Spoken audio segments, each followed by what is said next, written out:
All right, today we are going to dive deep into a nation that really sits at the crossroads of history. We're talking about a place of ancient empires, modern revolutions. We are exploring Iran.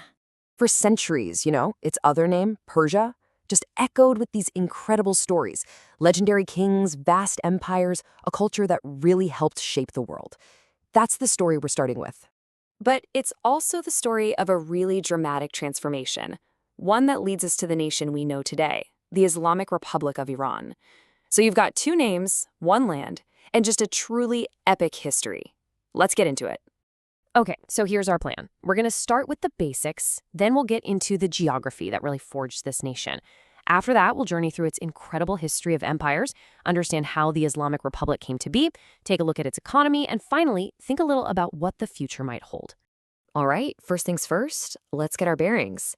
Iran, officially the Islamic Republic of Iran, is a major power right there in West Asia. And it's an incredibly diverse nation, ethnically speaking, with this rich cultural heritage that stretches back, get this, more than 2,500 years to the Achaemenid Empire. To really grasp its influence, you have to appreciate its sheer scale. We're talking about a population of around 86 million people and an area over 1.6 million square kilometers. That makes Iran both the 17th largest and 17th most populous country on the entire planet. And in the Middle East, only Saudi Arabia is bigger. Its capital is Tehran, Shia Islam is the state religion, and the official language is Persian, which you might also know as Farsi. Now, to really, truly understand Iran, you've got to understand its land. It's a mountainous, arid country, and this rugged geography, well, it hasn't just shaped its borders. It has shaped its history, its people, for thousands and thousands of years. This geography is absolutely key. See, Iran isn't just a flat desert. Think of it more like a fortress of rugged mountains surrounding these high interior basins. And at the very heart of this topography, you've got two colossal mountain ranges that have defined the country for millennia. So first up, you have the Zagros Mountains. Picture these parallel ridges just cutting across the country, from the northwest all the way to the southeast.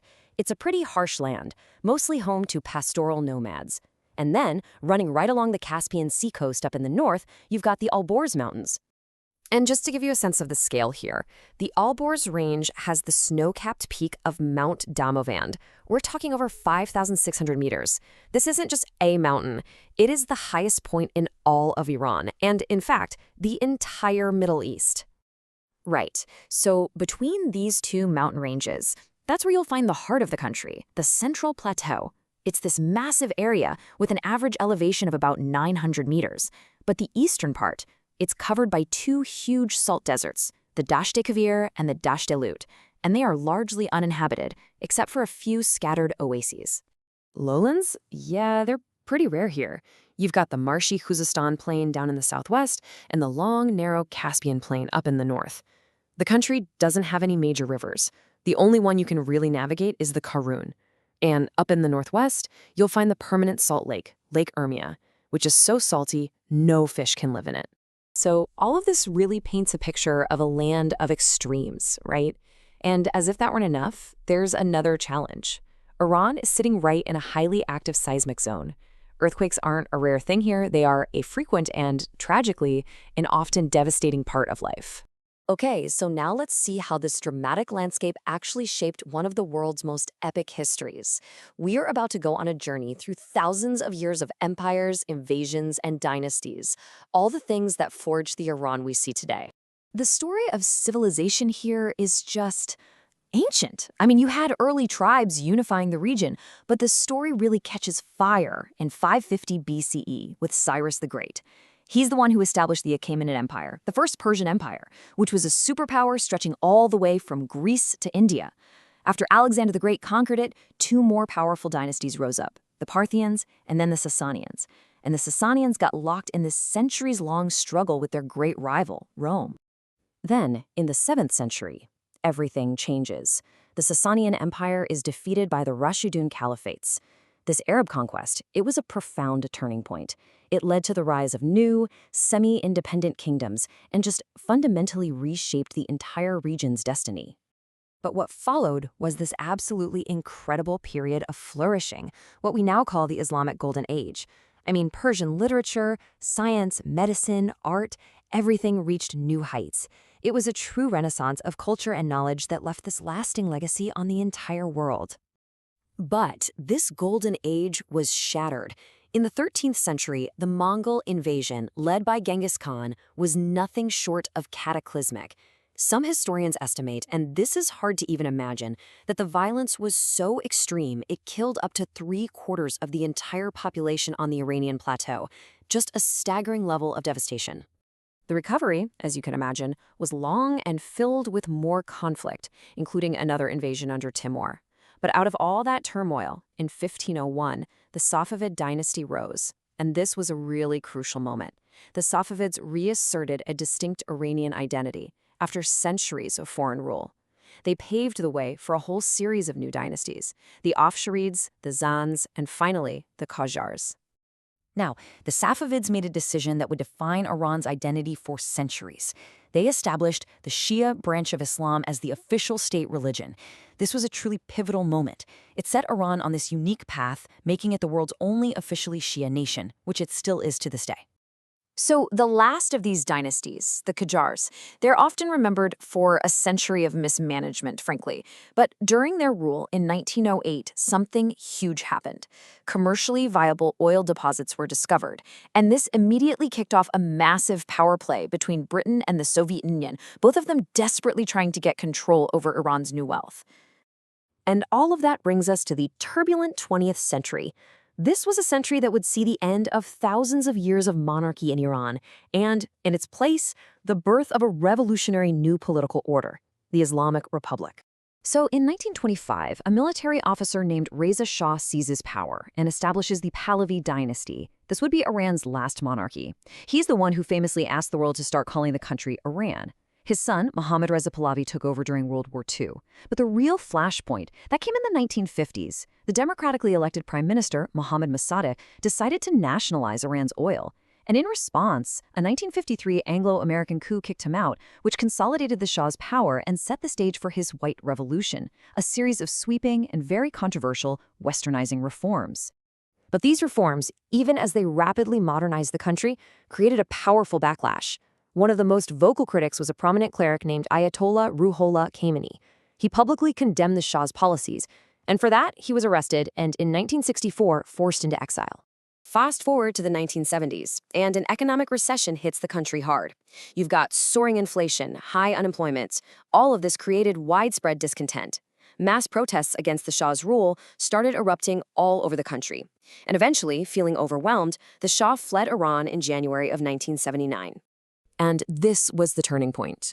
With the Shah gone, Ayatollah Khamenei returned from exile just a few weeks later, and he got a hero's welcome from millions of people. He became the face of the Iranian Revolution, which just swiftly toppled a 2,500-year-old monarchy and forever changed the political landscape, not just of Iran, but of the entire Middle East. So what took its place? The 1979 Constitution established this really unique form of government, a theocratic republic. So what does that actually mean?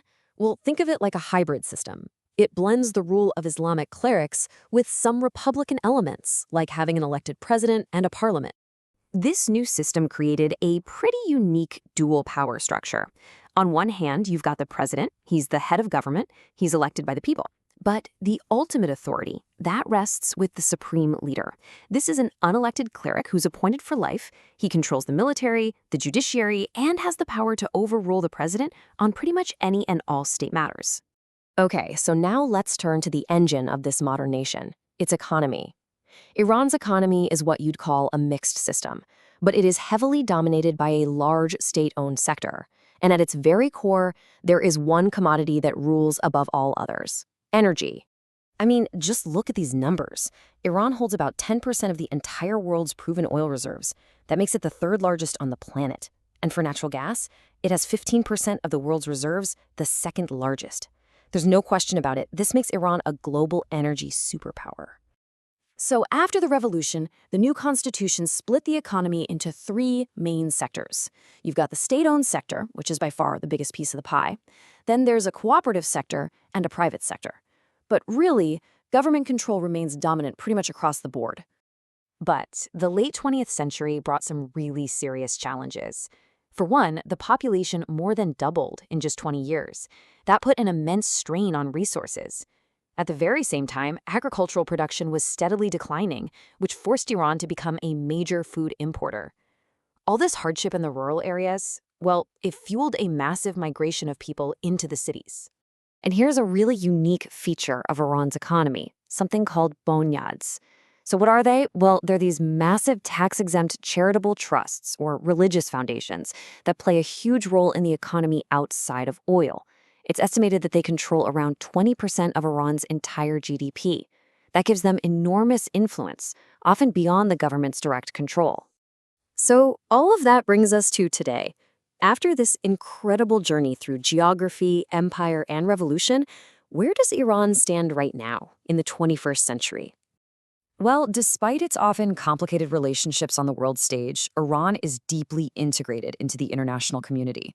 It's a member of dozens of global organizations, places like the IAEA, OPEC, and Interpol. And its recent full membership in the Shanghai Cooperation Organization only further cements its role as a key player on the world stage. Which leaves us with one final and I think fascinating question. Iran's story is one of incredible resilience and profound transformation. So after millennia of empire and a century of revolution, how will this ancient civilization continue to shape its own destiny, and in doing so, shape the world's in the years to come?